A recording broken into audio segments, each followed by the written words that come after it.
Buenas tardes. Pues empezamos hoy la sesión de formación y de información. Hoy tenemos la sesión entre realidades globales sobre los defensores ambientales de la Agenda 2030. Tenemos 3 invitados especiales para ponernos en contexto de todo lo que hay a raíz de los defensores ambientales, y queremos saber un poco la opinión y saber cómo va el desarrollo en los diferentes ámbitos, tanto nacionales como internacionales. Para ello tenemos la asistencia de uno de los ponentes, que es Alfonso Lacuesta Pérez, ingeniero técnico agrícola y asesor en desarrollo rural para el Ministerio de Agricultura, Pesca y Alimentación. Contaremos con una presentación donde nos va a exponer todos sus conocimientos acerca de estas realidades. También contamos con Carlos Bedoya Donato, ingeniero técnico agrícola especialista en estrategias internacionales. Es importante su experiencia en los países de Centroamérica, es importante también su experiencia en Colombia y es importante traído al contexto europeo para tener todo englobado en la Agenda 2030. Contamos con Marta Liliana Ruiz Contreras, experta en asesoría y gestión de proyectos de cooperación al desarrollo y acción social. Es importante trabajar con las personas, saber qué es lo que pasa exactamente en cada una de las realidades y sobre todo saber en qué estamos fallando o en qué podemos mejorar en la defensa de todos los agentes que son defensores de todas las formas de defensa del medio ambiente. Para ello vamos a empezar ahora con los ponentes. Empezamos con Marta Liliana Ruiz Contreras, que nos va a poner en contexto todo el protocolo que se está siguiendo y todo lo que está enfatizado con la Agenda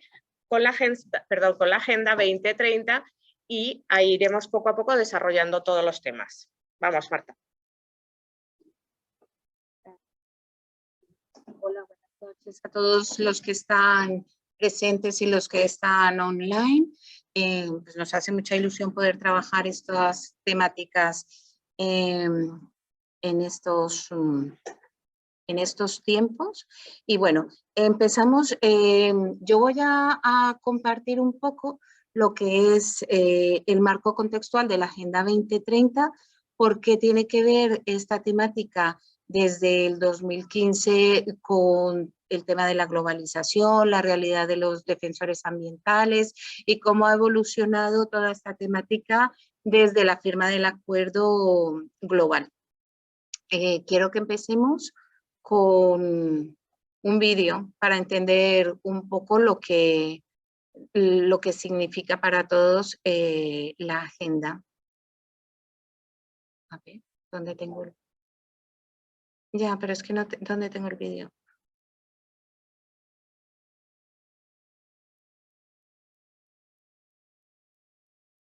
Ya. A ver.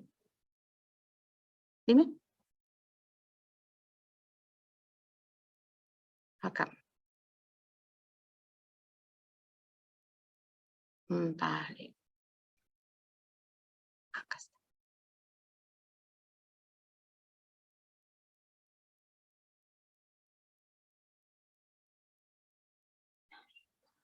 Well, congratulations to member states. Perdón.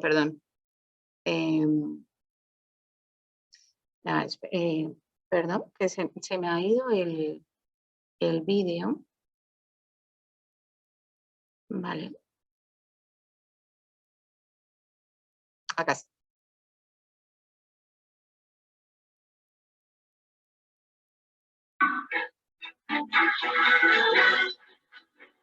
Previsto a la perfección que...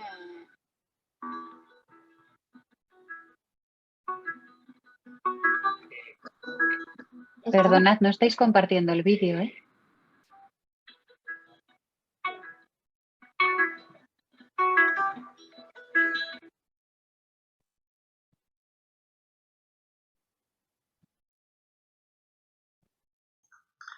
Prueba a compartir, Tula.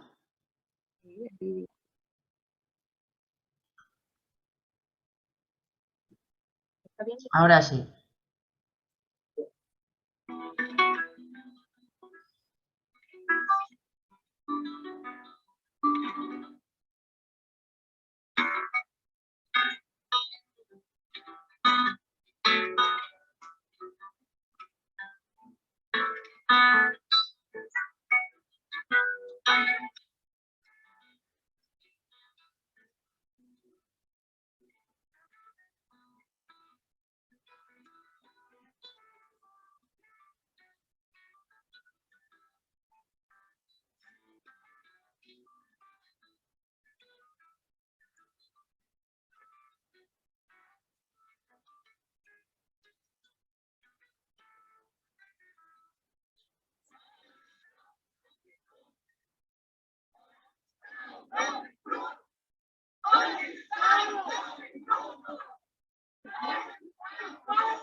Lista mais uma entre centenas de agressões e violações da floresta e daquele território que acontecem.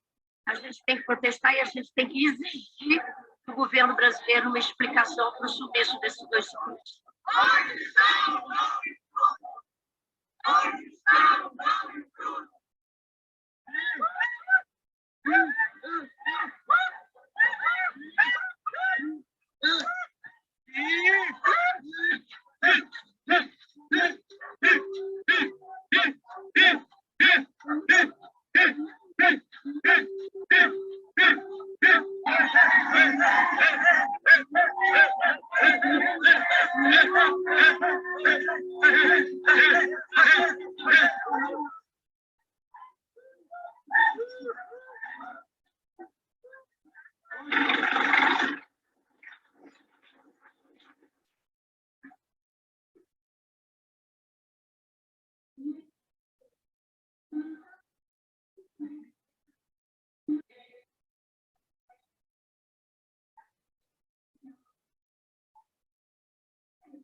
De los ríos somos custodios ancestrales del pueblo lenca, resguardados además por los espíritus de las niñas, que nos enseñan que dar la vida de múltiples formas por la defensa de los ríos es dar la vida para el bien de la humanidad y de este planeta.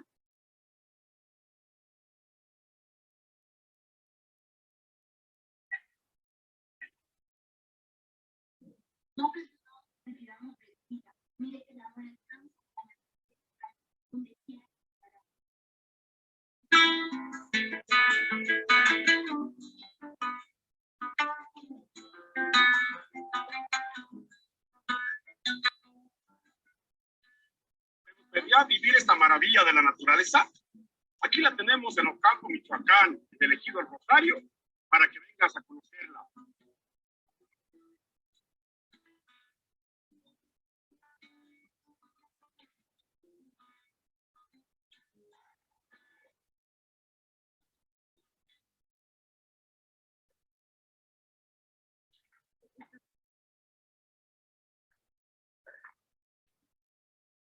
Él era una persona de mucho ánimo y al final de cuentas, le digo, el legado que él dejó y esa iniciativa que él tenía está en todos nosotros, porque no es en uno, es en todos.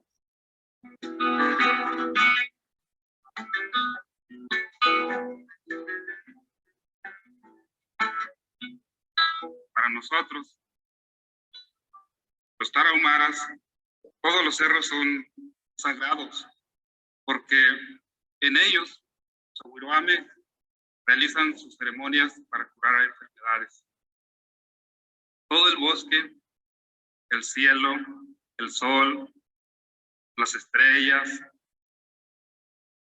la luna, lo vemos como seres vivientes con vida y alma, al igual que nosotros.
La posición firme y la posición de esa lucha ellos hicieron y nos regresamos de lo actual. Vale, pues así comenzamos la presentación de esta realidad que para muchos y desde la ONG de Amigos de la Tierra se ha hecho la denuncia a través del proyecto a lo largo de todo el año, con exposiciones itinerantes, la realidad de las personas centroamericanas que están, bueno, en el mundo, ¿no? Que están buscando la manera de defender todos los territorios y todas las bondades de la naturaleza.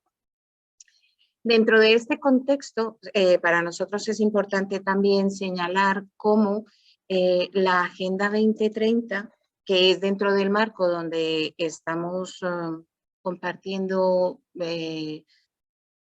esta iniciativa, se hace un llamado a los gobiernos, a la sociedad civil y a las empresas para poder ayudar a las personas a poder proteger el planeta. Vamos a ver un poco lo que es ese marco contextual. Tengo que entrar a mi presentación en el correo. Bueno, esperamos un momento que lo teníamos todo preparado, pero se me han cerrado las ventanas. A ver. Sí, acá está. Muy bien. Vale.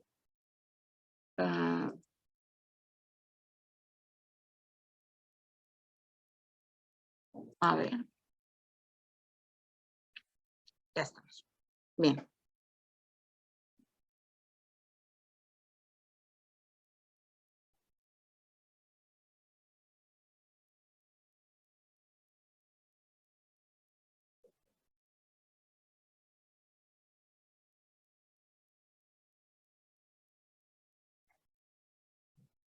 Vamos a ver lo que es el marco contextual de la Agenda 2030 y por qué es importante dentro de esta realidad que vivimos.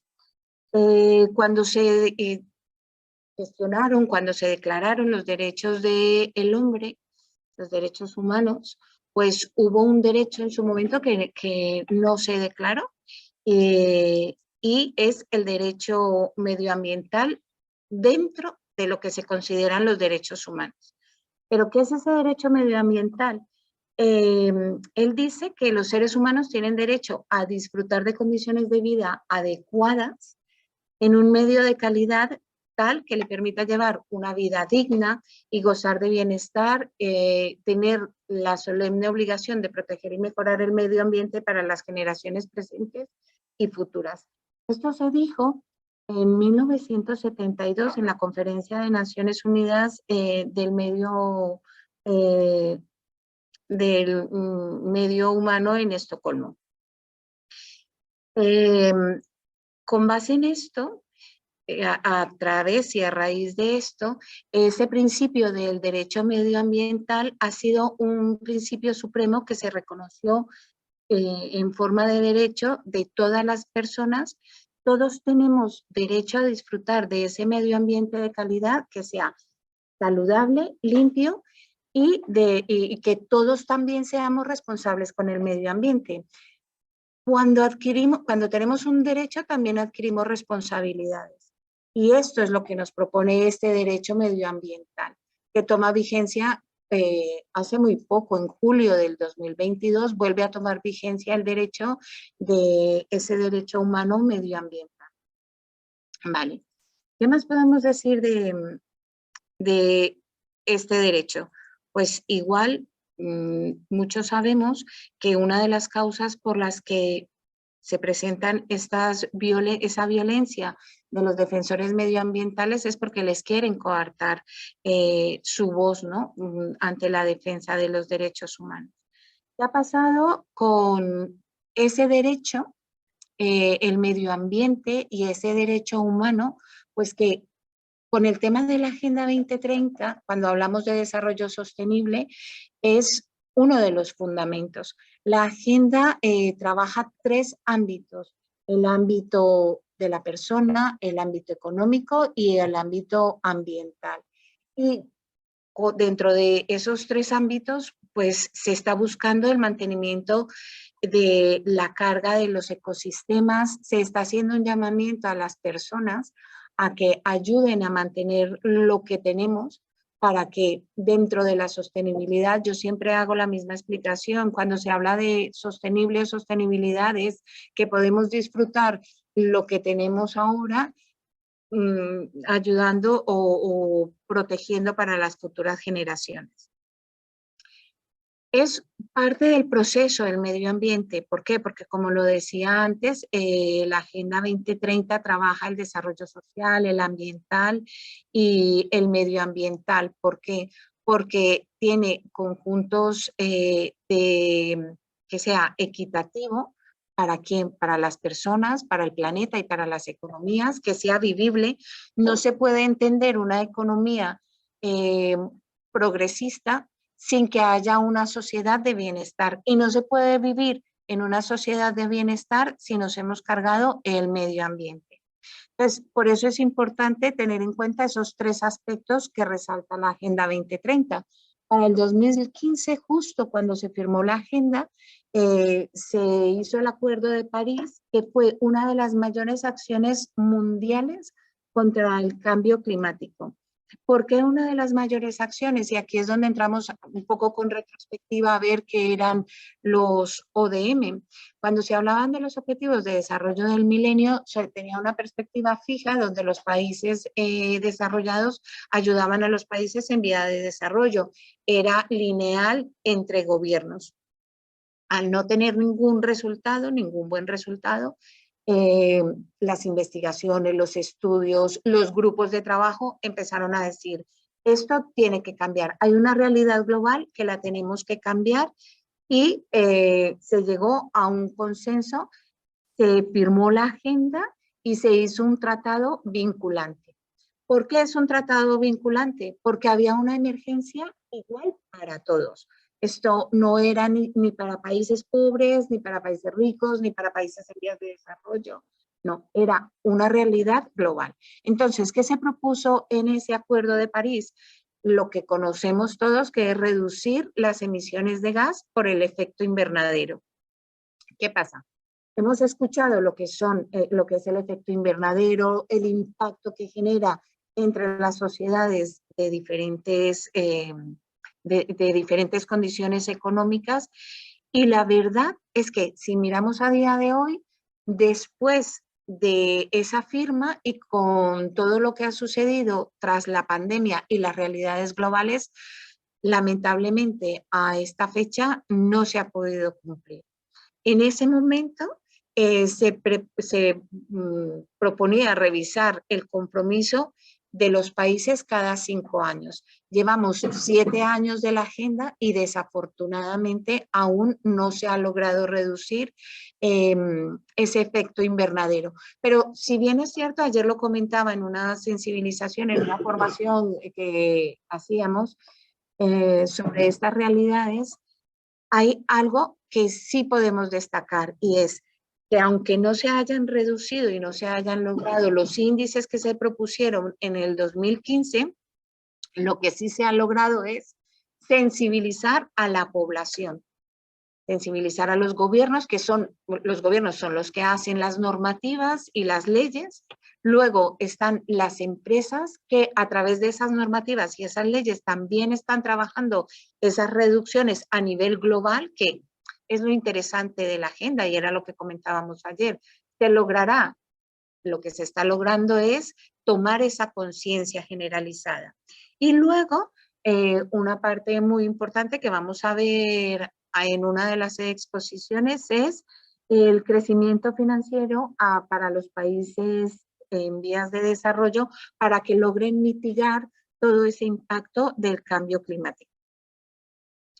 En Glasgow, en la COP26, se trabajó muchísimo, muchísimo también el tema del cambio climático, es la columna vertebral de todas estas reuniones mundiales, y la propuesta ya no era rebajar las emisiones de gas y la huella de carbono, sino doblar la financiación de los países. Si ya se había visto en el Acuerdo de París que se tenían que financiar, pues el año pasado en Glasgow dijeron, es que si no doblamos ese impulso económico, pues no vamos a conseguir ese fortalecimiento y esa resiliencia que necesitamos.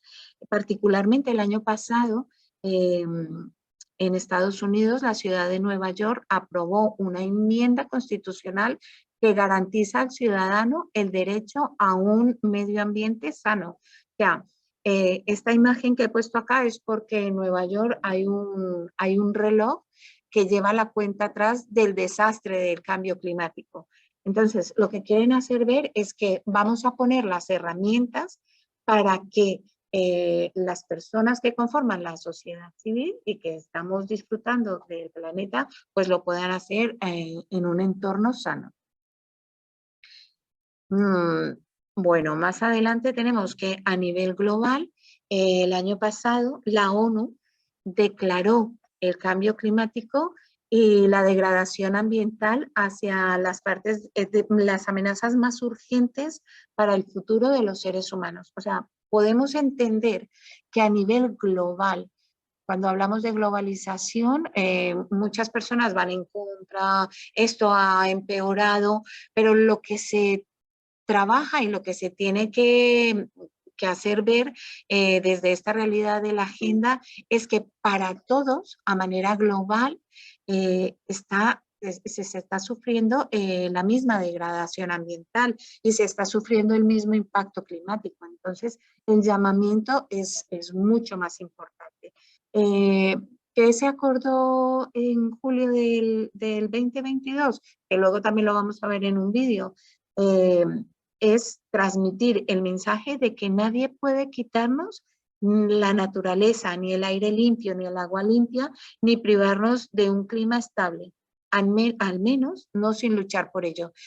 Y esto va en línea con lo de los defensores ambientales. ¿Por qué los defensores ambientales han tenido que sufrir, como lo veíamos en el vídeo, amenazas, asesinatos?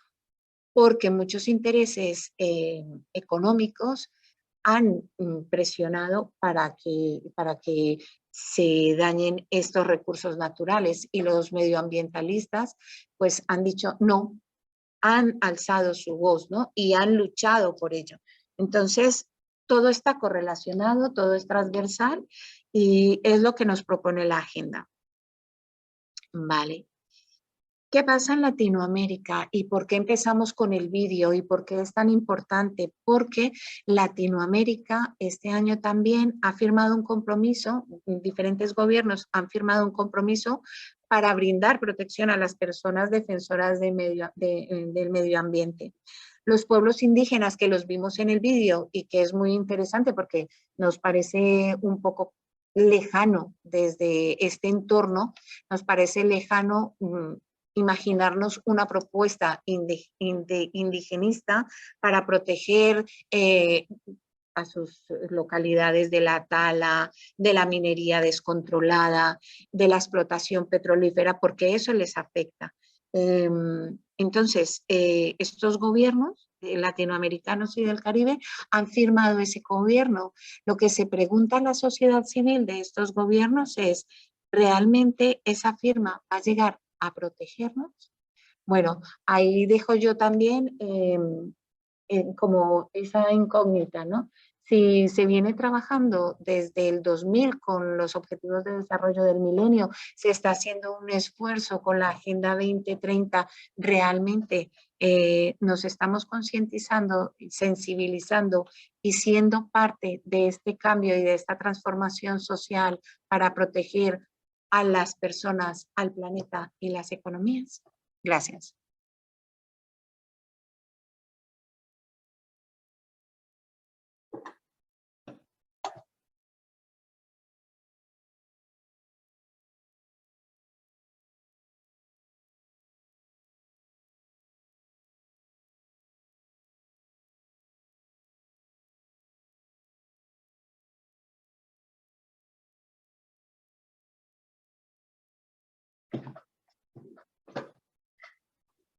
Bueno, siguiendo las charlas y el ritmo del seminario, recordarles a todos los que nos acompañan que estamos en un seminario que se llama Realidades Globales sobre Defensores Ambientales, patrocinado y organizado por Amigos de la Tierra de La Rioja.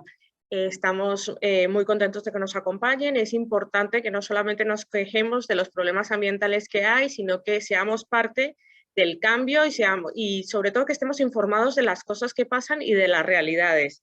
De las realidades nos va a hablar ahora Alfonso Lacuesta Pérez, ingeniero técnico agrícola, asesor de desarrollo rural, quien está muy metido con el tema del consumo, con el tema de la alimentación, y nos va a poner un poco en realidad para que seamos conscientes de lo que estamos viviendo y que estemos muy al día de todo lo que nos lleva el tema del desarrollo rural y de la parte de la alimentación, y cómo las organizaciones y cómo la parte del gobierno es importante que esté metida en todo aquello para llegar al fin, que es tener un medio ambiente sano para nuestra generación y las venideras. Bueno, los dejo ahora mismo con Alfonso Lacuesta Pérez.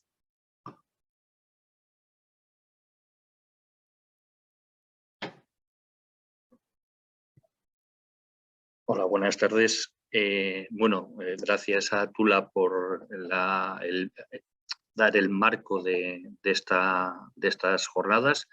Y bueno, yo empezaría ahora a hablar un poco, contextualizar también dentro de este seminario un poco lo que son los defensores ambientales, qué hacen y qué es lo que realizan y qué se ha conseguido.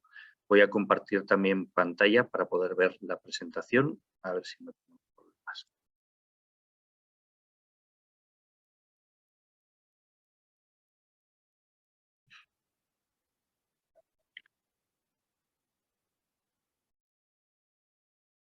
Sí, a ver si podemos.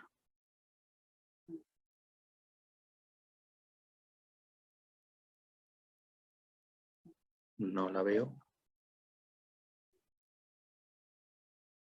Sí, pero no veo la presentación mía. Ah, bueno.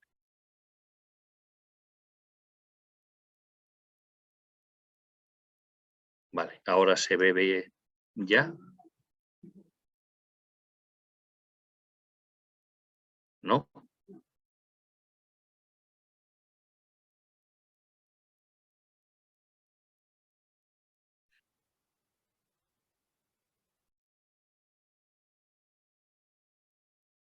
¿Dónde? Perdona.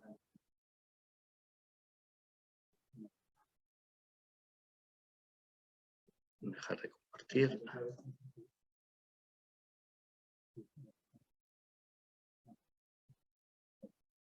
Ah, vale. Ah, sí, presentación. Vale, ahora ya se puede ver. Bueno, estas cosas de la tecnología. Bueno, había preparado un pequeño índice en el que vamos a tratar pues, un poco quiénes son los defensores ambientales, cuál es la realidad en la que están viviendo desde hace ya décadas. Lo que pasa es que ahora podemos decir que tienen algo más de visibilidad, a qué problemas ambientales se enfrentan y qué se está haciendo actualmente en este sentido. Bueno, los defensores ambientales son aquellas personas que alzan la voz para proteger los derechos relacionados con el medio ambiente, la tierra y el territorio. O sea, pueden ser cualquier tipo de persona individual, representantes de pueblos indígenas, como ha comentado o como hemos estado viendo en el vídeo anterior, agricultores, asociaciones no gubernamentales, asociaciones civiles de todos los ámbitos. Es toda persona que quiere proteger sus territorios y sus entornos y sus comunidades. Son, por definición, personas pacíficas que defienden el derecho a disfrutar de un medio ambiente sin riesgos, limpio, saludable y sostenible. Esto ya lo hemos repetido varias veces, también en la presentación de Tula se ha comentado. luchan sobre todo contra la pérdida de biodiversidad, un problema muy grande, muy grave que tenemos, la contaminación de las aguas y el suelo, la desposesión de sus tierras o la destrucción de los ecosistemas. La desposesión de sus tierras hace también que sean desplazados muchos pueblos de sus zonas y del sitio donde viven. Ya ha mostrado Tula también en el vídeo pues, algunos activistas y algunas personas de algunos ambientalistas o de personas dedicadas a la protección del medio ambiente. Teníamos aquí, también nos presentaba pues, bueno, 5 personas de Centroamérica, que también en algunos casos, pues, bueno, como el caso de Francisco Alves, que fue asesinado, o algunos que están amenazados y que han sufrido pues, violencia en estos temas. Se celebró una exposición con este tema en la que se pueden ver también pues, todos estos activistas lo que defendían y el impacto que ha tenido sobre los temas ambientales de los que estaban defendiendo su territorio. Bueno, por ejemplo, de Francisco Alves, era cabuchero, defendió el aprovechamiento sostenible de la Amazonía, defendió los derechos humanos de los campesinos y de los indígenas y realizó actuaciones pacíficas para evitar la tala y la quema de la selva tropical, dado que era su medio de vida. Vemos también en el marco que estaba hablando Tula de los ODS, de la Agenda 2030, que aquí tendríamos en qué objetivo de desarrollo sostenible estaría enmarcado, ¿no? Sería en el 15. Él consiguió legitimar la lucha por la Amazonía y consiguió crear reservas extractivas que eran zonas protegidas en las que se trabaja y se vive de forma sostenible. Actualmente esto ha llegado a que sean 12 millones de hectáreas las que están protegidas dentro del Amazonas. Bueno, aquí tenéis otra serie de ambientalistas que habíamos comentado, que bueno, los voy a pasar porque algunos ya los hemos visto o los podéis indagar un poquito más en la presentación que se hizo. Bueno, aquí en este caso Berta Cáceres, relacionada con el ODS número 10.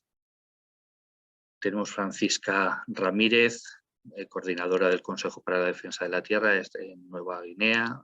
Se opone a la construcción del canal interoceánico financiado por la compañía con sede en Hong Kong. Vemos también que este tipo de actuaciones o agresiones que se dan en el medio ambiente pueden ser por medio o a causa de empresas particulares, de grandes corporaciones y tal, y muchas veces con convivencia de los gobiernos de turno o incluso a veces sacados por ellos mismos. Tenéis Sonia Sánchez, bueno, por ejemplo, veis en la actualidad participa en conferencias y seminarios como miembro del Movimiento Mujeres de Santo Tomás y de la Red Salvadoreña de Defensa. ¿Cuál es la realidad que viven todas estas personas y organizaciones? Pues hemos comentado que ahora un poco menos, pero desde el principio la invisibilidad, la gente que solo estaba en los territorios y la difusión o la visibilidad que podían tener era muy pequeña y aparte los medios de comunicación, en muchos casos pagados por las propias industrias que estaban desarrollando los proyectos, pues hacían que esa invisibilidad pues, fuera más manifiesta. Viven en una vulnerabilidad permanente. Los medios, la justicia, muchas veces no, o en muchos casos, o en casi todos los casos, no les protegen. Por eso también hablamos de la desprotección que pueden sufrir en todas estas actuaciones. Y de todo esto surge la violencia física, la violencia psicológica, incluso podemos decir que llega a temas de asesinato, como se han dado casos o como hemos comentado anteriormente. Esta realidad es una realidad que no solo como hemos visto los casos de Centroamérica en los ejemplos que os estaba proponiendo, o de América Latina, como estaba proponiendo Tula, sino que es un caso que es globalizado. En todos los sitios existen presiones, existe violencia de una forma o de otra, y simplemente cambian los medios que se utilizan en un país o en otro. No existe gobiernos que pueden ser menos democráticos o que pueden ser más dados a temas de corrupción, pues todas estas cosas se pueden potenciar mayormente. Pero eso no significa que en países desarrollados o como en España este tipo de realidad no exista, tanto con los personas particulares, defensores del medio ambiente, como organizaciones como Amigos de la Tierra u otros que también sufren presiones de otros tipos para que no puedan realizar su labor. Era lo que estábamos comentando, pues el Estado y las empresas están incumpliendo su deber. Las empresas incumplen el deber de proteger los derechos humanos en el marco de los proyectos que desarrollan, que bueno, de esto nos hablará un poco más después el siguiente ponente, Carlos, cómo esto está también, parece ser que cambiando. Y estas empresas son muchas veces son quienes actúan directamente contra y los defensores de los derechos humanos, de los derechos ambientales, para callar sus voces. Los estados, como comentaba, no están dando tampoco cumplimiento a sus obligaciones de garantizar los derechos de las personas defensoras y, como comentábamos, incluso en muchos casos son partícipes de ellos. Podemos decir que se defienden los intereses económicos y empresariales antes de proteger a las comunidades y las personas defensoras. Pongo aquí una nota de prensa, por ejemplo, en México, el intento de homicidio de defensor de los derechos humanos, Juan Carlos Flores Solís.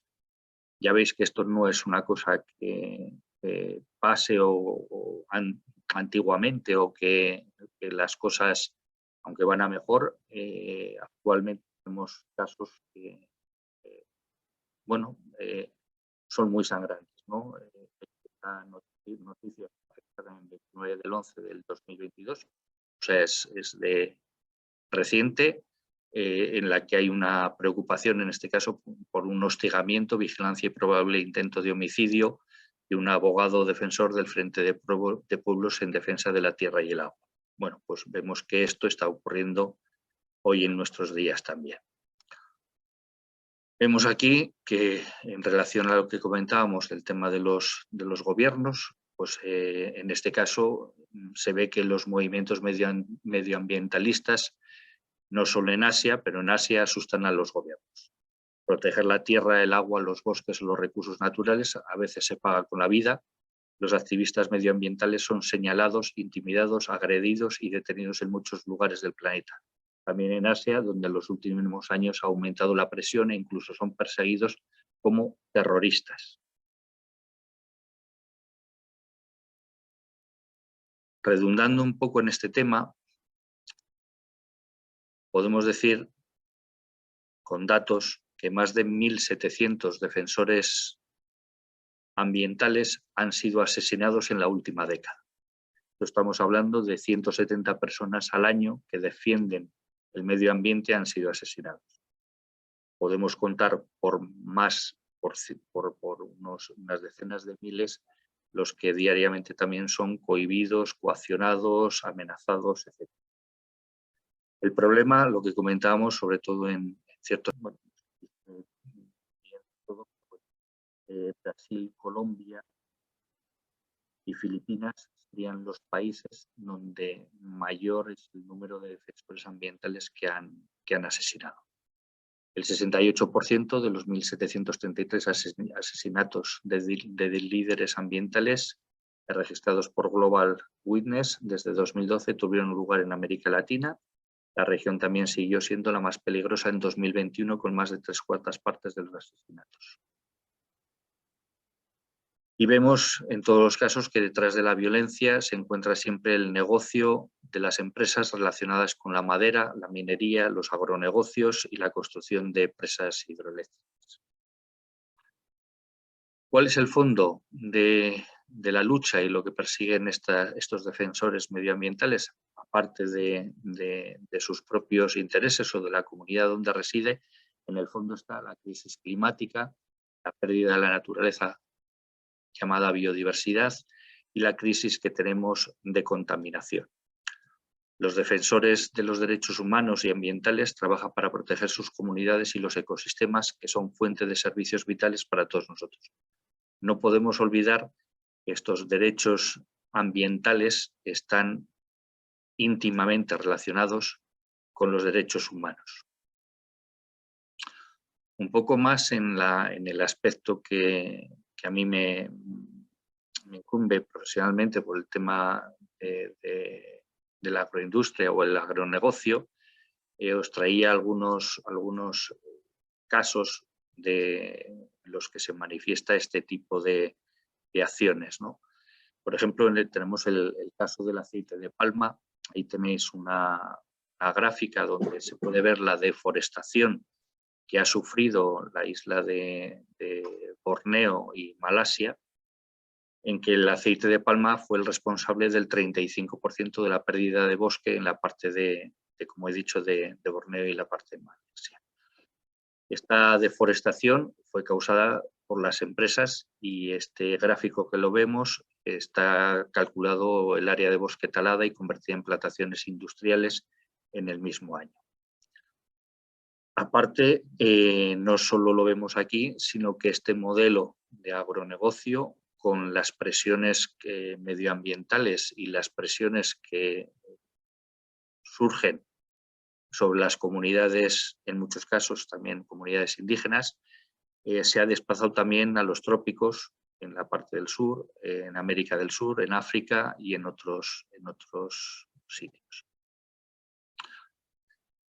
Algunas de las cosas, de las consecuencias de este agronegocio, en este caso del caso del aceite de palma, desplaza a los indígenas o poblaciones autóctonas que dependen exclusivamente de los bosques para poder sobrevivir, ya que estos son su medio de vida natural para subsistir. Provoca, como ya se ha hablado también antes, de enormes cantidades de emisiones de CO2 a la atmósfera, con lo que tenemos el problema del cambio climático, y el tema de biodiversidad, la desaparición de los orangutanes. No sé si conocéis, voy a proyectarlo ahora, es un anuncio que comenzó en el Reino Unido por la desaparición el problema de la desaparición de los orangutanes, y en el Reino Unido fue prohibido este anuncio, que es otra forma de ejercer violencia, lo que pasa que en un país, en este caso, desarrollado. Hay un orangután en mi cuarto y no sé qué puedo hacer. Mis juguetes y mis zapatos también, saltando entre las plantas. Siempre grita, me ha tirado el chocolate y olisqueado el champú. Hay un orangután en mi cuarto y yo no quiero que esté. Le dije que se marchara, pero no quiere entender. Orangután de mi cuarto, te tengo que preguntar, ¿por qué has ido tan lejos si este no es tu lugar? Hay humanos en mi bosque y no sé qué puedo hacer. Nos destruyen nuestra casa para haceros champú y gel. Hay humanos en mi bosque y no sé qué puedo hacer. Se llevaron a mi mami y a mis amigos también.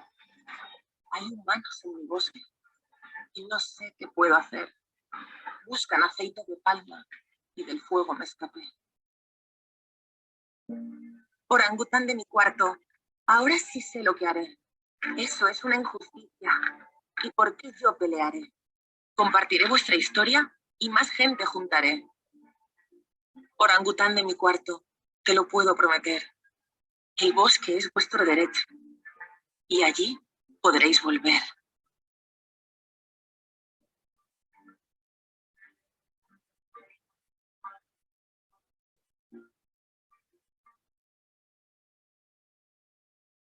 Bueno, pues es un ejemplo también importante, no más importante también que el desplazamiento de los pueblos indígenas que subsisten de esos ecosistemas.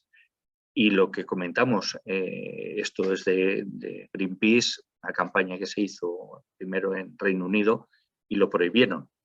Podemos considerar que es una forma de violencia y de agresión de otra manera. Os había traído algunos testimonios de esas zonas. Bueno, no alargarme, simplemente el cuerpo y la madera es la respiración. Al perder el bosque perdimos todo. No podemos rezar al dios del aceite de palma. Tenemos también el caso de Francesca, en la que un subcapataz se presentó ella comenta, se presentó en mi vivienda. Ese día mi hijo mayor tenía fiebre, le dijo a mi esposo, sus 5 hectáreas de tierra aquí ya no existen, y tampoco las 2 hectáreas de aquí. Vayan a la empresa y reclamen su dinero. Mi esposo les dijo que no quería vender. Algunos meses después, mientras estábamos en la nueva casa de mi madre, dentro de la plantación, y mi esposo estaba de viaje en Malasia, escuchamos un estruendo y luego vimos humo. Fui a ver y era algo tremendo. Mi casa ya había quemado. Todo lo que había dentro, la bicicleta de mi hijo, la ropa de vestir y toda la madera con la que pensábamos construir una casa, habían desaparecido. Bueno, tenemos muchísimos ejemplos. Había traído también el caso de las fumigaciones de soja en Argentina, en la que es un impacto medioambiental, pero también es un impacto sobre la salud. Sí que quería hacer un inciso, que ya desde hace mucho tiempo se está hablando, es el tema de la salud única. No podemos distinguir lo que es la salud humana de lo que es la salud animal y lo que es la salud del planeta. Es todo una misma. Entonces, cuando hablamos de problemas medioambientales, no estamos hablando solo de la salud del planeta, sino que estamos hablando de la salud de los ecosistemas y estamos hablando de nuestra propia salud. En este caso, a mediados de los años 90, Argentina empieza a desarrollar una escala de producción de soja transgénica, la cual se establece y da grandes beneficios, lo que provoca una tendencia al monocultivo y a unas ganancias económicas bastante desorbitadas. Esto hace a una expansión ilimitada que sobrepasa las zonas rurales y llega a las zonas urbanas y periurbanas, en las plantaciones, sin controles del cultivo y la actividad de fumigación, con un uso masivo de agrotóxicos, alto impacto en las pérdidas de biodiversidad y en la salud de las poblaciones. Hablamos de zonas urbanas o periurbanas en las que estaban próximas a campos a cultivos de transgénicos, y a la hora de fumigar con avionetas eran fumigados esos colegios y esas poblaciones. Bueno, ellos nos relatan, ellos con las fumigaciones nos han fumigado con avionetas, no les importa la gente, nadie puede decir, no, hay un barrio cerca, no, si no salía la gente, si no salíamos nosotros, perdón, no, hay un barrio cerca, no, si no salía la gente, si no salíamos nosotros a pelear, esto todavía lo seguirían haciendo. Se frenaron gracias a la pelea. La organización surgió porque tuvimos que defendernos de algo que nos estaba dañando. Esto es a través es una cita de las madres del artículo Ayllón, de la identidad de madres en la lucha por los derechos. Unas de las que más han luchado fue en la provincia de Córdoba, son las madres de Ituzaingó, en la que la organización es conocida por cuestionar los efectos en la salud del modelo de producción agroindustrial, en particular del cultivo de la soja en Argentina y de la utilización intensiva de plaguicidas. Os pongo un vídeo de una de las participantes. Bueno, estamos acá con Marcela Ferreira, integrante del grupo de madres del Ituzaingó Anexo, que lucha contra las fumigaciones. Bueno, Marcela, contanos desde cuándo vienen ustedes organizándose para luchar y por qué. Bueno, nosotros venimos organizando venimos luchando desde los con un grupo de mujeres, la mayoría. En la época 3 mujeres. Bueno, empezamos a ver de lo que de diferentes enfermas que había en la zona, sobre todo cáncer. Empezamos a investigar junto con el biólogo Negro, que fue una de las personas que nos ayudó muchísimo, y bueno, nos dimos cuenta de que estaban sembrando soja y los fumigaban. En esa época empezamos a organizar, porque había 3 casos de leucemia en una cuadra, un señor de 53 años que falleció, y 2 niñas, una de 3 años y otra de 13, que tenían leucemia. Y bueno, empezamos a investigar, y bueno, nos dimos cuenta de que la soja que estaban sembrando a la orilla del campo, ese era lo que estaba en toda la fumigación. Y empezamos a salir a la calle, empezamos a ir al Ministerio de Salud, a la Secretaría de Salud de la Municipalidad de Córdoba, fuimos a la Nación a reclamarle por este tema, porque realmente lo estaban matando. Y hoy, en el 2015, ¿qué acciones vienen llevando adelante? Bueno, vamos a empezar por los juicios. Salió el juicio del tema en el año 2012 por violar una ordenanza legal en zonas aledañas, de barrio, ¿no? Hubo una condena, pero no es una condena efectiva. Así que nosotros todos los 19 de cada mes hacemos la presentación de barrio en el 1, pidiéndole a la justicia de que escuchen, de que todos se tomen el trabajo, de que sea una condena efectiva. Son 3 años que todavía no pasa nada. Después tenemos la causa madre, que se llevó a juicio. Bueno, eso es un juicio de que es comprobar de que la fumigación y los agroquímicos le hicieron la causa-efecto. Bueno, eso todavía no sabemos qué fecha va a comenzar, pero lo importante es. ¿Y cómo continúa la situación en el barrio? Y cada vez va peor, porque a pesar de que ya nos siembran más, nos comida, gracias a la lucha nuestra, pero sigue habiendo casos de cáncer, lo peor, cáncer por niños con malformaciones, y eso es más terrible porque son niños que llevan una vida bastante dura, tienen 5 a 7 médicos de cada especialidad, y es muy difícil. ¿En el 2015 fueron recibidas por algún ministro de salud? No. Hemos pedido una audiencia con el ministro, pero hasta el día de hoy, más o menos en abril, hasta el día de hoy no tuvimos ninguna. Nosotros queremos porque necesitamos también, aparte, un lugar donde las personas pueden hacerse ver por los médicos especialistas, por los hospitales. Lamentablemente ustedes sabrán de que salud acá en Córdoba es bastante difícil. Para ir a un médico, estamos hablando no un médico generalista, estamos hablando de especialistas. Y a veces si uno va a un hospital, le dan de todos 3 meses un turno, y sabemos que el cáncer no espera.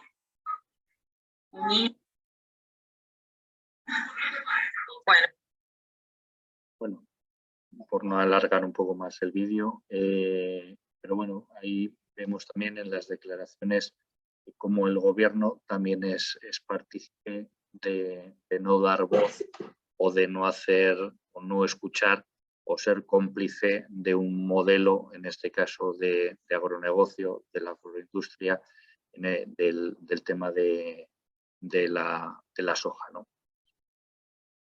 Ya vemos aquí el 18/9 del 2022, sigue el caso, o sea, no es un caso particular de derechos humanos, pues siguen con la lucha a pesar de los juicios que ha podido haber. Aquí lo vemos un poco también, discriminación en el acceso a la justicia ambiental, el caso de los pueblos vulnerados por fumigaciones con agroquímicos en el partido de Pergamino de la provincia de Buenos Aires. Vemos que no es un caso particular de la provincia de Córdoba. Y esto fue lo que comentábamos también de Argentina sienta las fumigaciones con agrotóxicos en el banquillo, pero a pesar de eso la justicia se hace muy larga y ha habido muchas intervenciones para intentar evitar que esto se produjese y que no se den más casos. Y lo que comentábamos un poco antes también del tema de lo de la invisibilidad, ¿no? Y tenéis una noticia del 2021 en el que se hizo un estudio de los agrotóxicos en los medios cordobeses entre el silencio cómplice y la visibilización en cuentagotas. Pues como también los medios de comunicación, por los poderes tácitos de las empresas y de los gobiernos, hacen que se produzca esta invisibilidad. Os dejo aquí simplemente de este tema. Ha habido varios documentales, pero bueno, uno interesante sería el de Sieto Verde. Es un documental sobre la producción de alimentos que descubre los mecanismos actuales en la industria agropecuaria.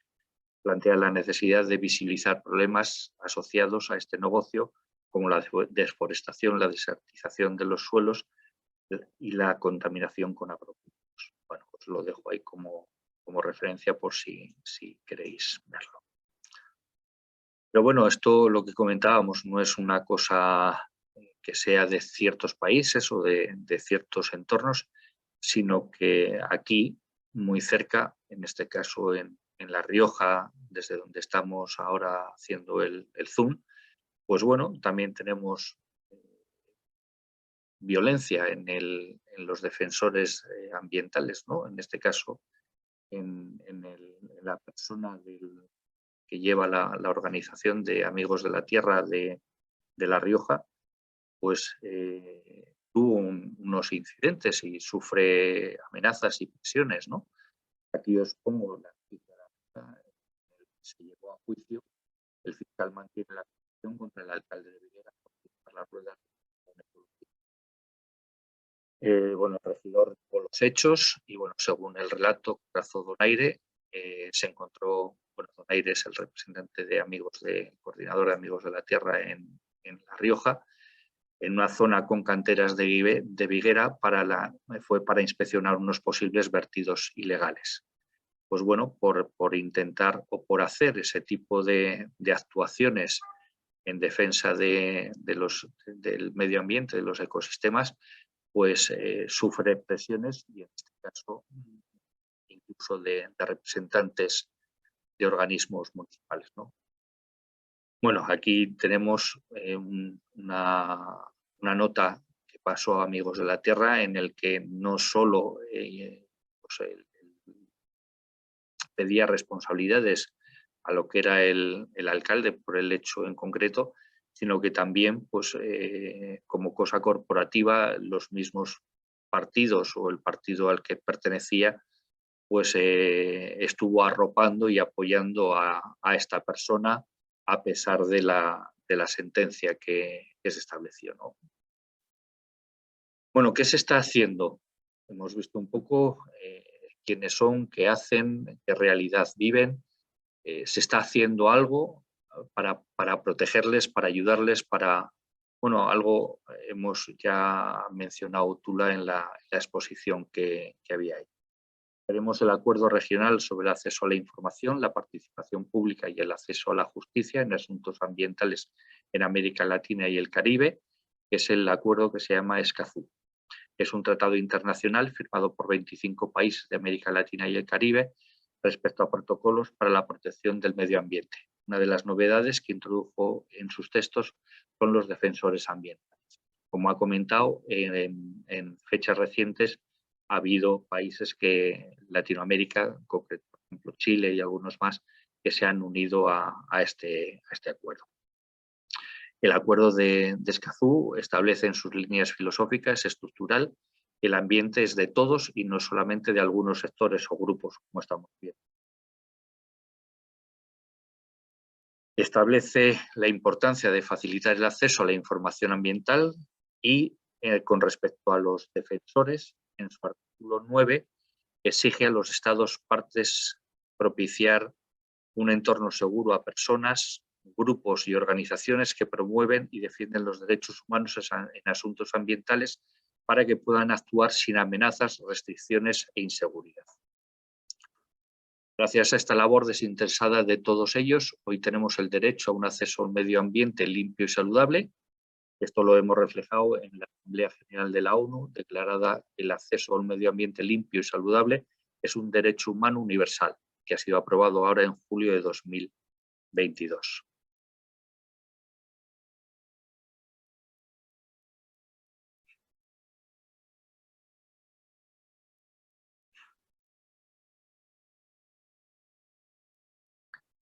Vamos a ver las declaraciones que se han hecho recientemente. Well, congratulations to member states, because today a huge leap forward was made when the United Nations General Assembly adopted the resolution, a resolution on the right to a healthy, clean, and sustainable environment now being recognized by UN member states. Huge thanks.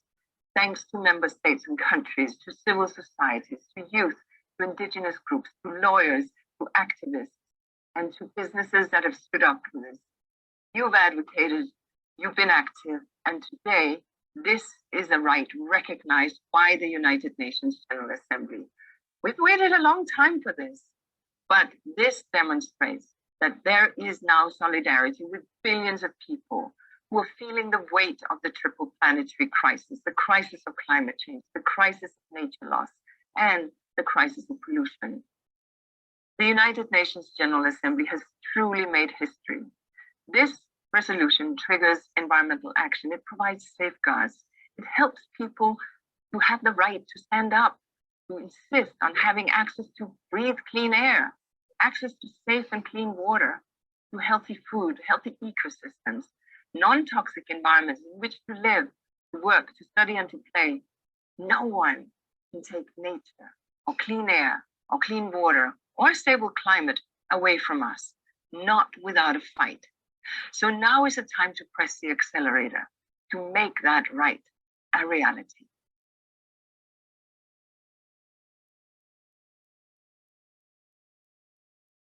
Bueno, ya por concluir, la manera de empezar es dejar de hablar y comenzar a actuar. Una frase de Walt Disney. Muchas gracias por vuestra atención y os dejo con el siguiente ponente.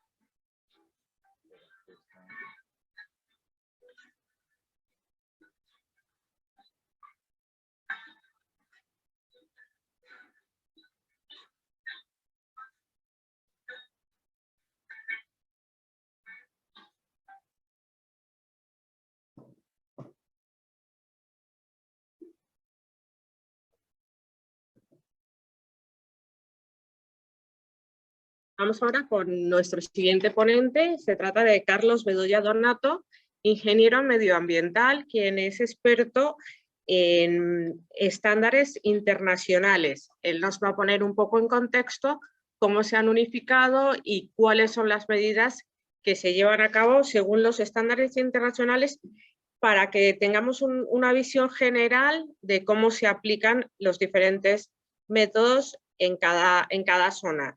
Es importante recordarle a todos los que nos acompañan que estamos en la sesión de realidades globales sobre los defensores ambientales, proyecto de la Agenda 2020, marcado en una de las programaciones de Amigos de la Tierra, porque sin agentes que defiendan el medio ambiente, pues no tendremos lo que necesitamos para vivir.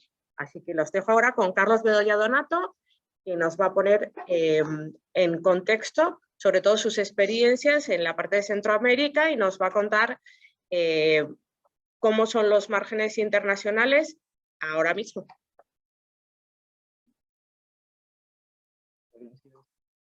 Hola a todos. Permítame.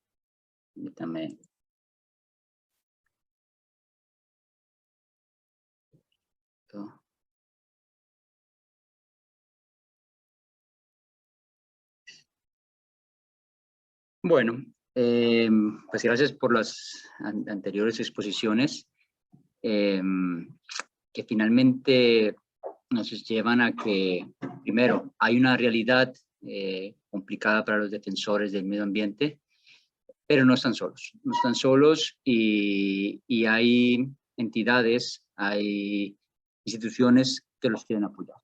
Son momentos muy complicados para estas personas, para estos movimientos de defensa, pero también de dónde viene el dinero de esas instituciones de financiamiento lo saben y quieren apoyar y proteger a estas personas.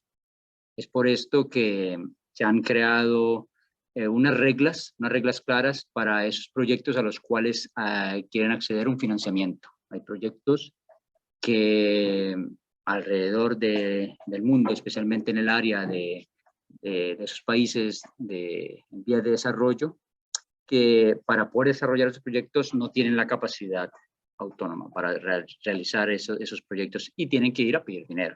Hay que pedir dinero a los bancos, a las entidades de financiamiento, y ellos les ponen las reglas. Es lo que vamos a hablar ahora un poco sobre esas reglas. ¿Cuáles son esas reglas, esos requisitos que le piden a sus proyectos para que puedan implementarlos? Y esas reglas también veremos que están enfocados en, primero, obviamente, proteger el medio ambiente, proteger y exigir el cumplimiento de los derechos humanos y también implementar herramientas o medidas para mitigar el cambio climático.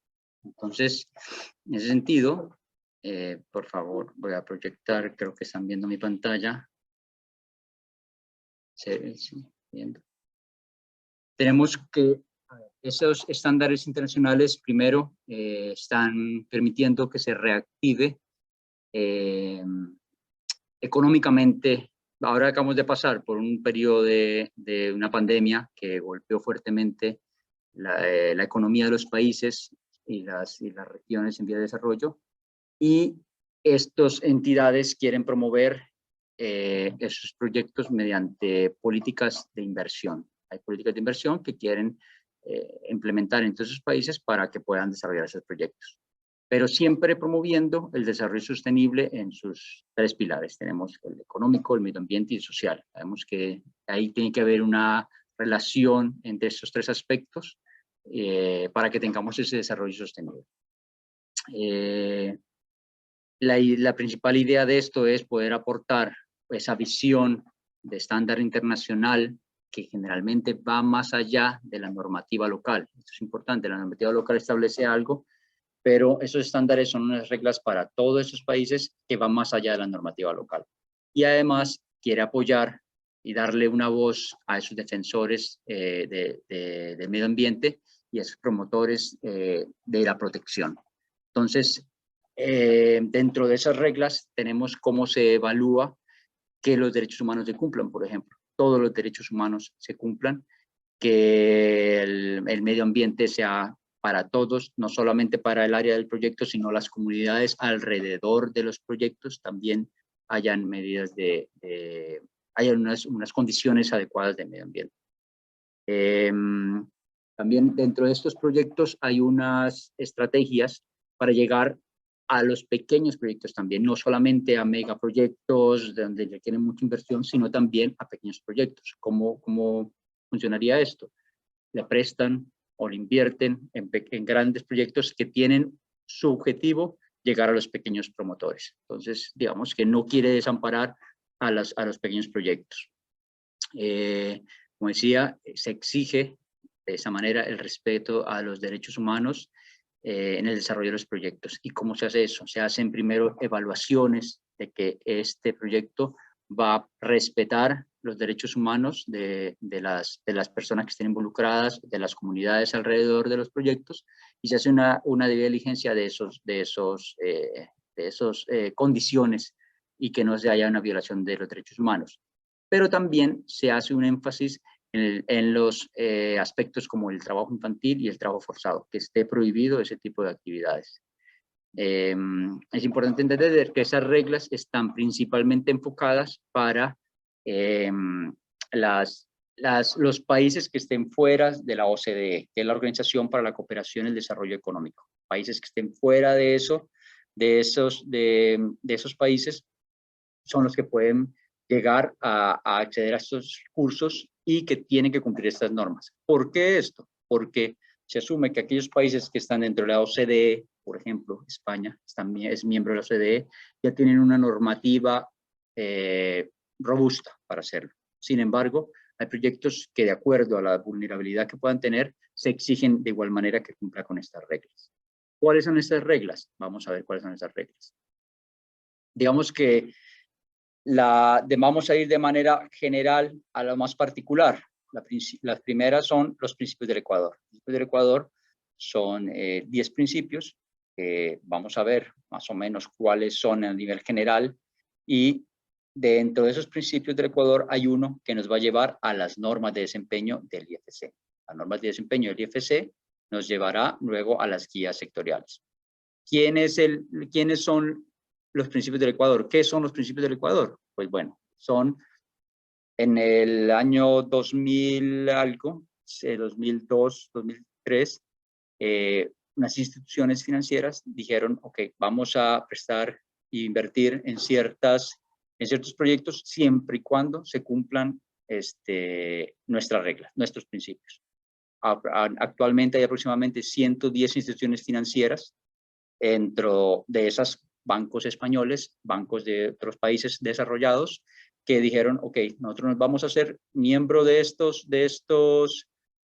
principios para poder que nuestros proyectos, garantizar que nuestros proyectos cumplan con estos principios. Estos principios van a propender siempre por el desarrollo sostenible, el cumplimiento de los derechos humanos y el mejoramiento del cambio climático. Estos principios del Ecuador, primero que todo, se basan en una clasificación, de decir cuáles son los proyectos que tienen mayor o menor riesgo, y de acuerdo al mayor o menor riesgo, se le aplica más o menos exigencias. Entonces, para poder,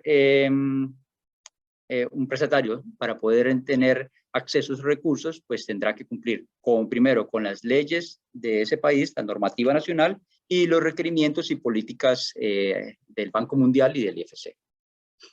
Los principios del Ecuador, como decía, son 10 principios, donde primero, digamos, es la revisión y categorización, como hablábamos, de saber de qué tan riesgoso es el proyecto, qué riesgo es alto, moderado o bajo.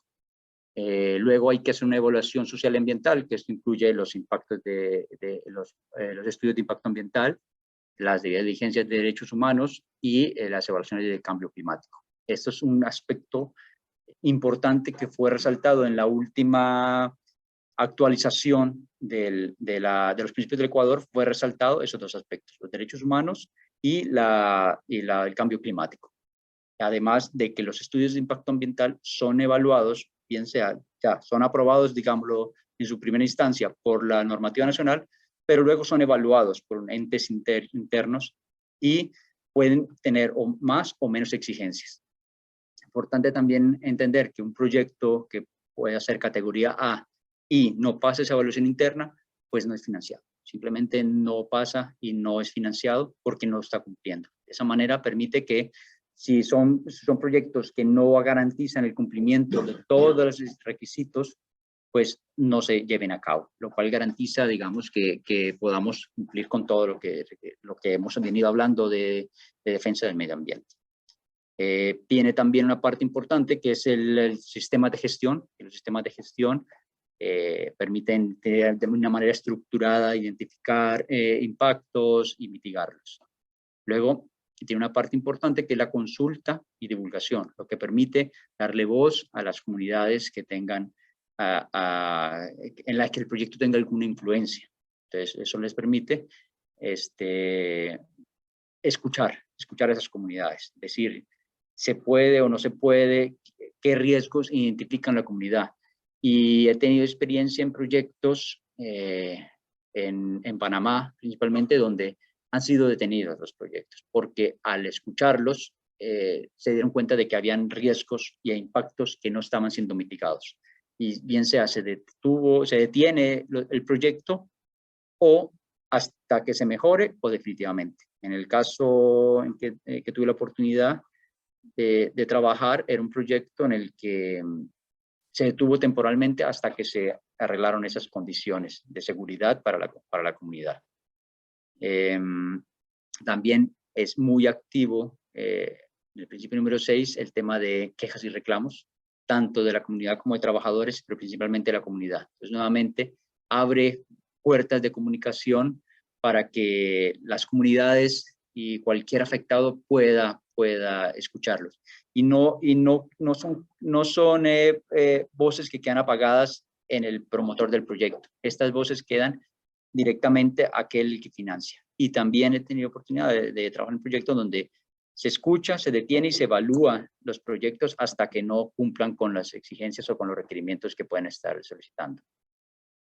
Una parte importante es también la revisión independiente que se haga de las condiciones del proyecto. El proyecto no lo va a revisar el mismo promotor, sino un tercero que da una vista imparcial de lo que es el proyecto como tal. Producto de esas revisiones se llega a unos compromisos que deben estar de manera contractual. ¿Y cómo funciona esto? Generalmente los proyectos, si cumplen con todos los requisitos en un principio, se hace un desembolso y luego, a medida que se van haciendo los monitoreos, se van dando cuenta si cumplió o no cumplió con esos compromisos contractuales. Si no cumplió, pues para el desembolso y para el desarrollo del proyecto. Entonces, estas empresas, estos promotores están deseosos de cumplir, necesitan cumplir con estos estándares y con estas reglas si quieren seguir con su proyecto adelante.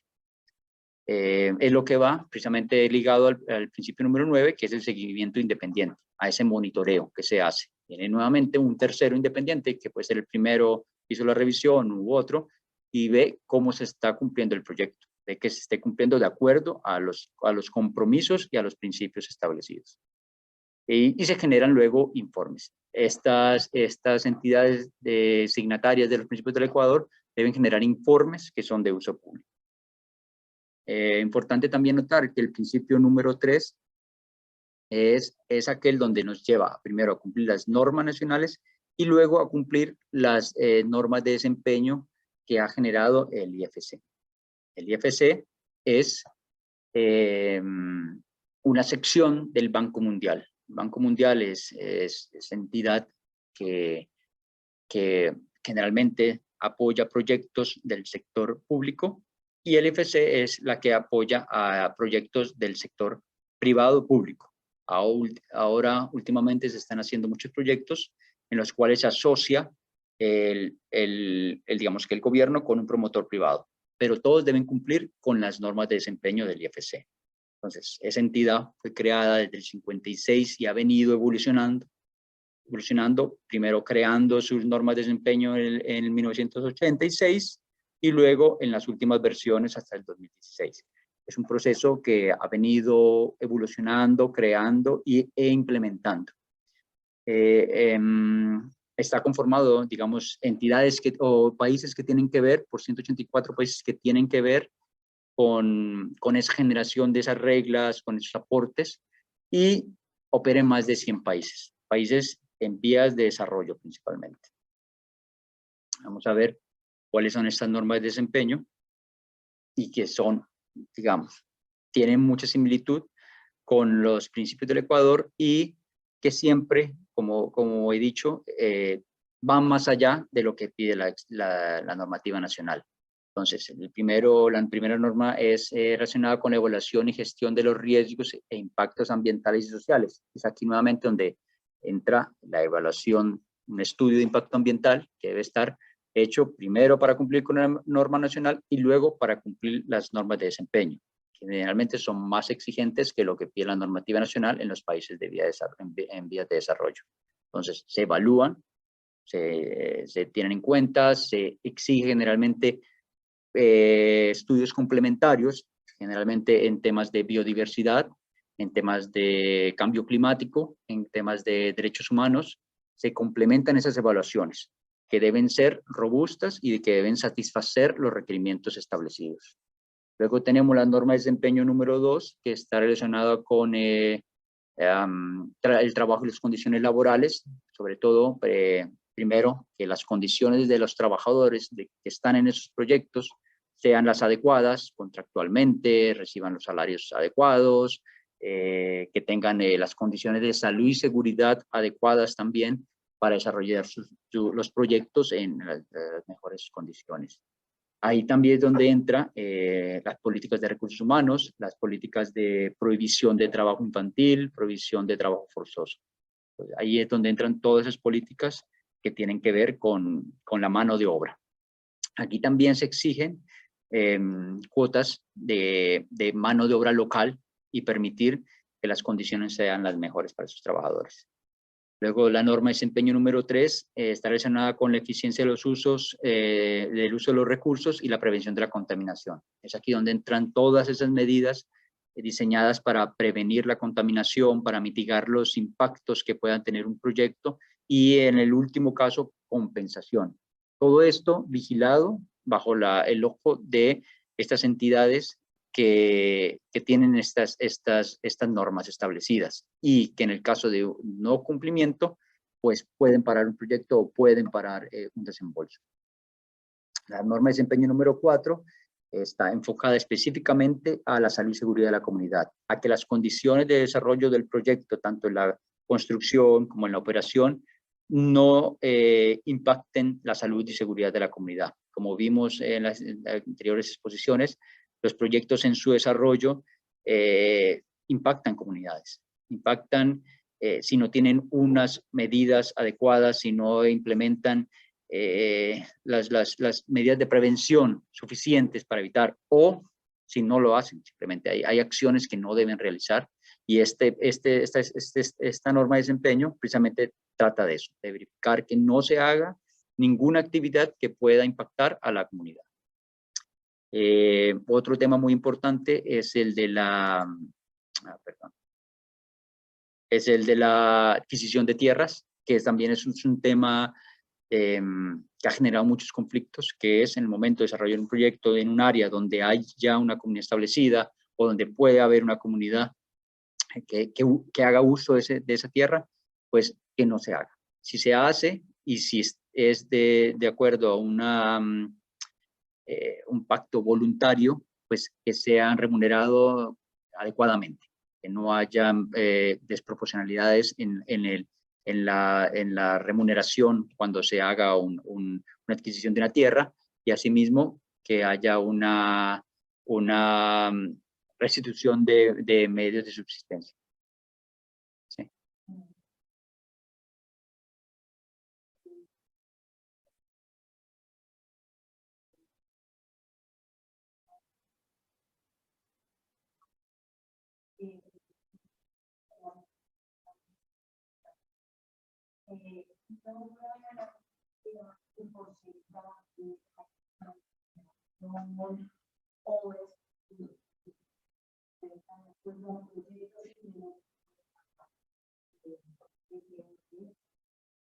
A ver, las entidades de financiamiento, especialmente el IFC, están muy alineadas y buscan el alineamiento con las ODS.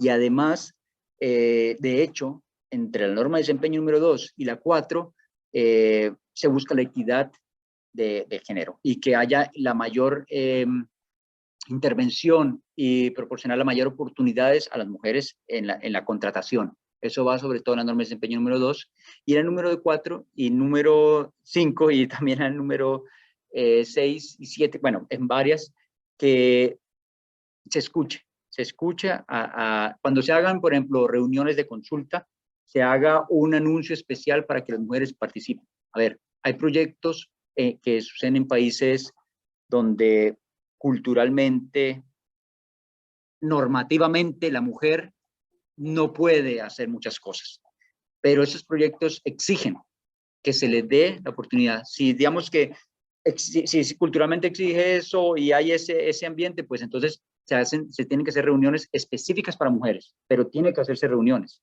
Si no puede estar con reuniones entre hombres y mujeres, bueno, ok, entonces vamos a hacer reuniones solo para mujeres. Y ahí se escuchan sus peticiones, se escuchan sus reclamos, se escuchan todas sus inquietudes. Y además, no se le exige, en los proyectos no se exige específicamente una cuota, por ejemplo, de empleo, de número de mujeres, pero sí programas que promuevan la contratación de mujeres, que hayan, por ejemplo, oportunidades laborales que tengan una nota específica, diga, se incentiva a las mujeres a participar, que digan esas notas o que tengan esa oportunidad.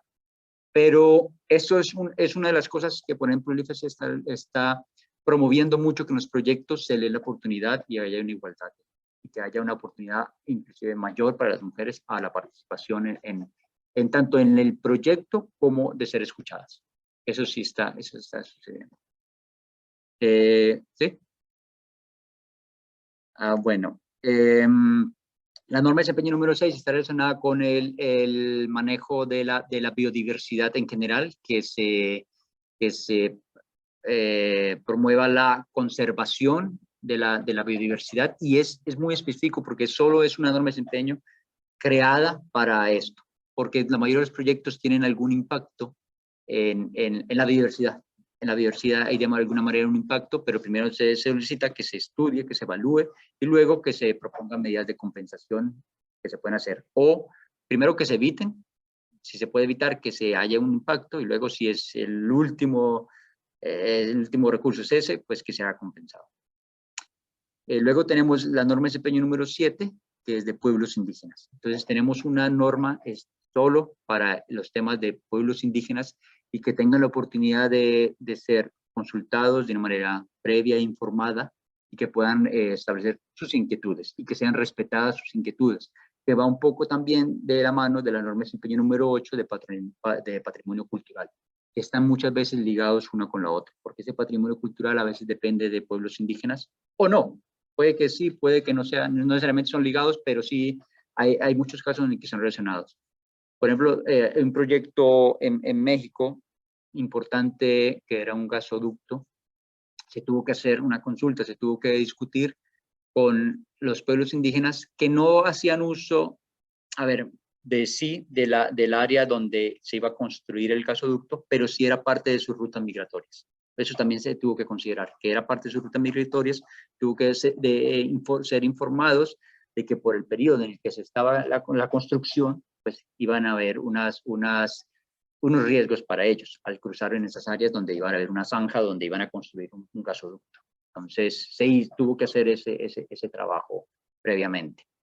Lo mismo el tema de patrimonio cultural, tangible o intangible, también se protege, se cuida, y hay casos donde el proyecto está en un área determinada y en la mitad hay un vestigio arqueológico y tuvo que respetarse y dejar un cerco alrededor para no intervenir con ese cerco, por ese vestigio.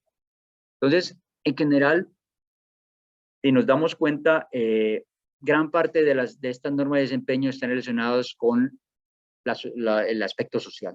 Gran parte tiene que ver con los aspectos sociales, la parte ambiental también, pero el aspecto social es muy importante y tienen una gran cabida dentro de todo esto. Y tienen todos siempre voz. Por ejemplo, en la norma de desempeño número 4, también habla nuevamente del mecanismo de quejas y reclamos, que debe ser de cierta estructura que solicita los requerimientos de la norma de desempeño. Solicitan que sea cierta estructura y que llegue a todos los potenciales afectados.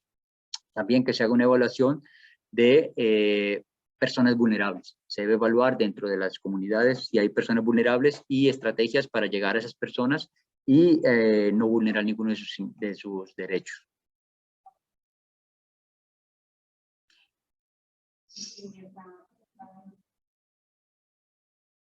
Exactamente. Exactamente. Sí, de hecho, todas las normas de desempeño tienen que ver con alguno de los objetivos de desarrollo.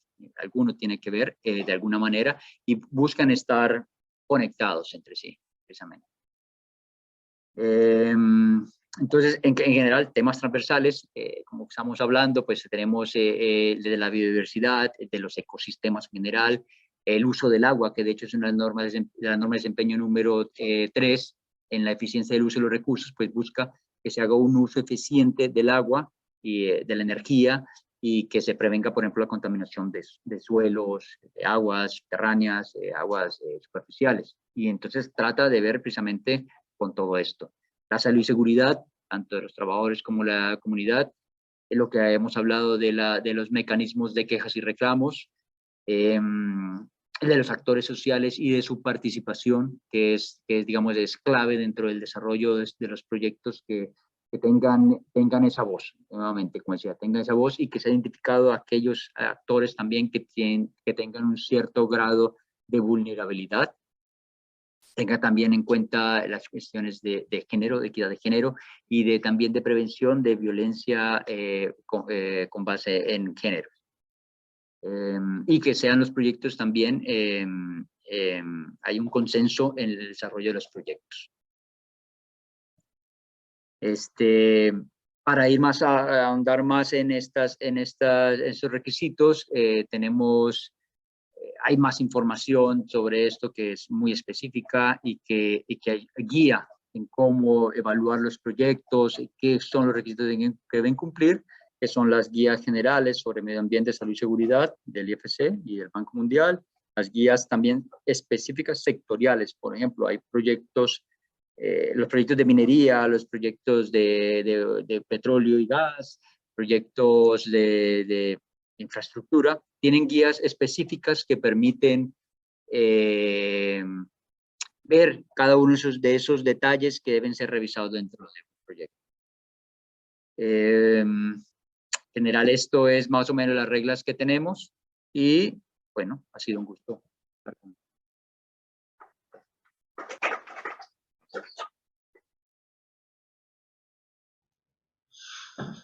Hola, muchas gracias por vuestra participación. Estaba viendo que hay un par de preguntas en el chat que queríamos que nos las pudiese responder. Flor preguntaba que cómo se garantiza el bienestar de las personas locales. Para mí, ¿Hola? Para sí. mí. Sí, si nos las puedes responder tú.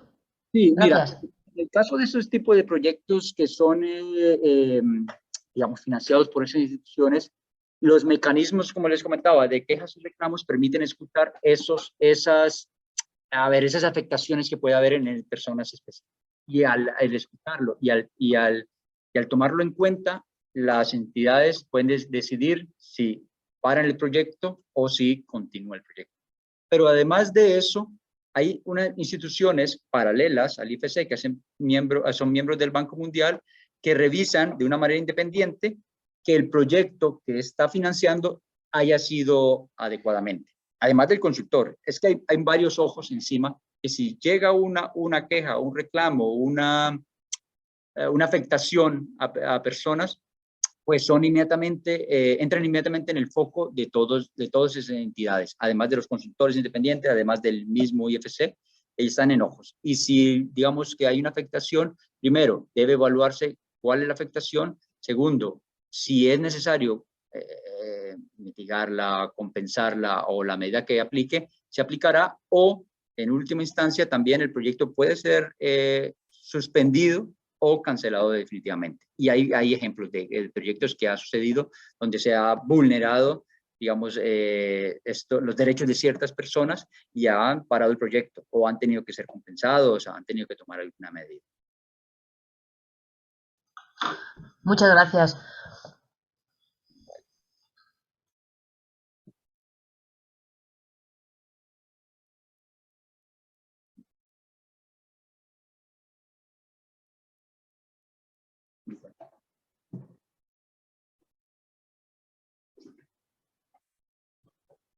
Pero para terminar, sobre todo agradecerles a todos por acompañarnos, por estar con nosotros en este seminario de realidades globales sobre defensores ambientales.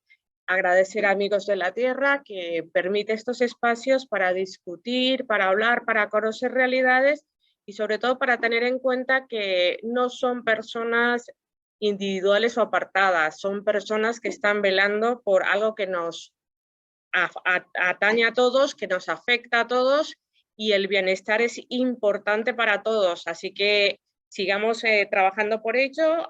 Muchas gracias, amigos de la Tierra, gracias a nuestros ponentes, a Alfonso Lacuesta Pérez, ingeniero técnico agrícola, a Marta Liliana Ruiz Contreras, asesora y gestora de proyectos de cooperación al desarrollo y acción social. Gracias también a Carlos, nuestro ingeniero medioambiental, por todos esos pasos y sobre todo gracias a todos los asistentes por estar aquí, por acompañarnos y sobre todo por interesarse por esto, por saber qué pasa con nuestros agentes y con todos los defensores del medio ambiente, porque al final el medio ambiente no es una cosa aparte, es el medio ambiente donde vivimos todos. Para la próxima los invitaremos, estaremos muy al día para informarlos a todos ustedes de esto y les agradeceremos sobre todo a las personas que se han conectado con nosotros y nos siguen de diferentes partes del mundo.